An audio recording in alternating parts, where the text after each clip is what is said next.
Yo tout le monde, alors nous voici donc aujourd'hui pour un déballage et un essai de ventilateurs, les Ride Iris 12 RGB.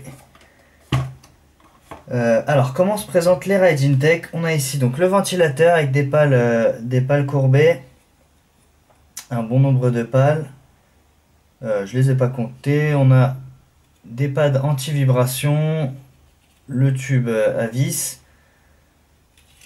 Hop, de ce côté c'est comme ça. Et on a tout le contour ici, donc l'encerclage qui est à LED RGB.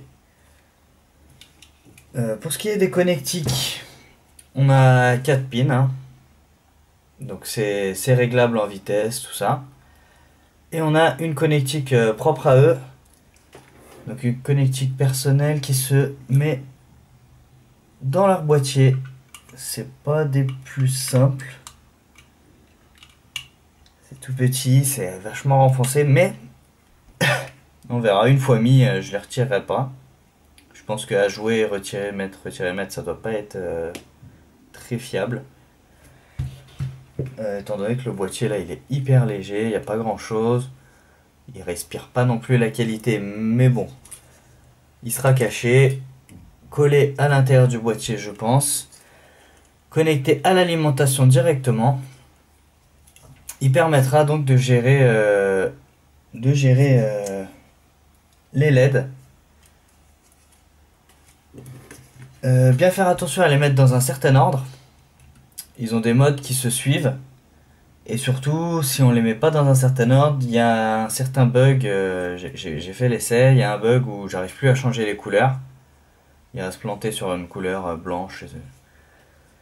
Donc vaut mieux les mettre dans un bon ordre. Hop. Donc le pack avec les 3 ventilateurs, la visserie et une télécommande. Encore une fois, hein, un petit peu cheap, ça fait un peu télécommande chinoise des bandes LED à 15 €. Espérons qu'ils tiennent pas mal. On jouera pas avec, hein, on jouera pas tous les jours. Je suis pas du genre à faire multicolore, puis rouge, puis vert, puis... On laissera un mode de temps en temps. Mais voilà. C'est pas max qualité. Après pour un prix très raisonnable, donc on en a pour une quarantaine d'euros, je crois 45 € le pack. Ce qui est plus que correct pour des ventilateurs RGB, c'est même assez rare. Avec une connectique donc compatible avec tous les PC, je dirais. Hein. Tous les PC. Étant donné qu'on n'a pas les nouvelles connectiques liées aux cartes mères MSI, Asus avec leur... enfin, toutes les autres aussi, avec leur suite de logiciels. Personnellement, j'ai pas cette connectique, donc je me contente de ça et c'est très bien. Donc on va passer au montage et on va voir le résultat. Je vous dis à tout de suite. Voici donc les ventilateurs installés. 3 à l'avant et 1 à l'arrière.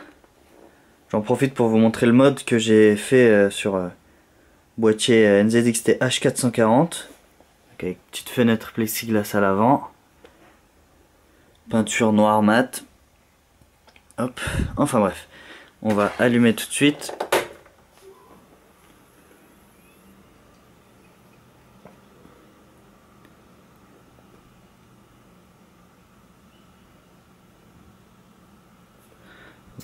Voilà. Donc j'ai mis, ils sont branchés sur un hub avec seulement 3 pins, enfin une dizaine de prises en 3 pins. Ce qui fait que je peux pas contrôler leur vitesse. J'ai mis donc un adaptateur pour qu'ils soient en 1600 tours minute. A priori ils font pas de bruit, ils sont pas gênants. Donc avec la télécommande, on peut choisir les modes.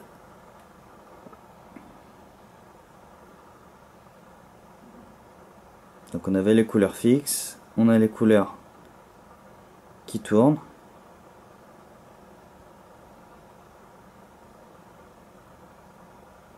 Ah, on vient de faire un pause.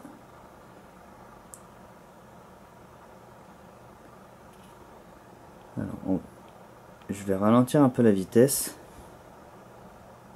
Voilà, parce qu'on a aussi la touche de la vitesse. Hop.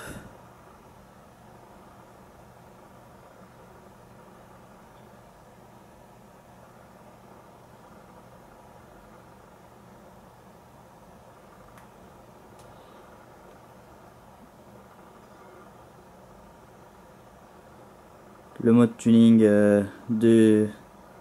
Ah plutôt, ce serait plutôt un mode pharmacie ça. Les panneaux de pharmacie ça.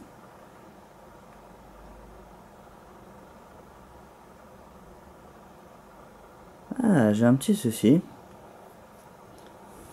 C'est vrai, c'est que le ventilo du bas, je l'ai mis dans un certain sens. Voilà ce que ça donne. Bon, je vais rectifier tout ça, mais voilà, on voit un peu le potentiel.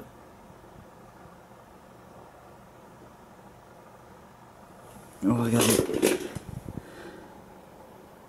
ce que ça donne de face. Voilà, je trouve l'effet vraiment super. Alors, c'est des ventilos qui s'apparentent beaucoup aux ventilateurs qu'on trouve sur des sites asiatiques, certes. Ils sont à peu près au même prix, peut-être un peu plus cher si on arrive à trouver moins cher, étant donné que les sites asiatiques, il y a un peu beaucoup de versions et de modèles. Après, autant faire confiance à Raijin Tech, une marque un peu plus connue, avec une certaine garantie, pour un prix qui reste vraiment raisonnable. On sent que c'est type par endroit, on n'est pas sur les couleurs master ou quoi. Après, le prix est double, parfois triple selon ce qu'ils offrent. Comme avec les NZXT, le prix peut vite monter à centaines d'euros pour 3 ventilateurs plus le hub. Certes, leur hub est complet, ils ont vraiment pas mal de choses, mais on peut très bien se contenter de ça. On peut rajouter des ventilateurs pour un peu moins d'une quinzaine d'euros. J'en ai pris un quatrième donc, mais si vous avez la place, vous en mettez plus. Enfin voilà. Ce sera tout pour cette vidéo, donc je vous le conseille. On va voir sur la durée. Je vous dis pas que c'est le top. Je pars de Thermal Take Ring au départ, qui sont de très bons ventilateurs, hein, que je peux largement vous conseiller. Mais a priori, je serai satisfait. Au niveau de l'air, on a un bon flux. Voilà. Donc je vous dis à bientôt.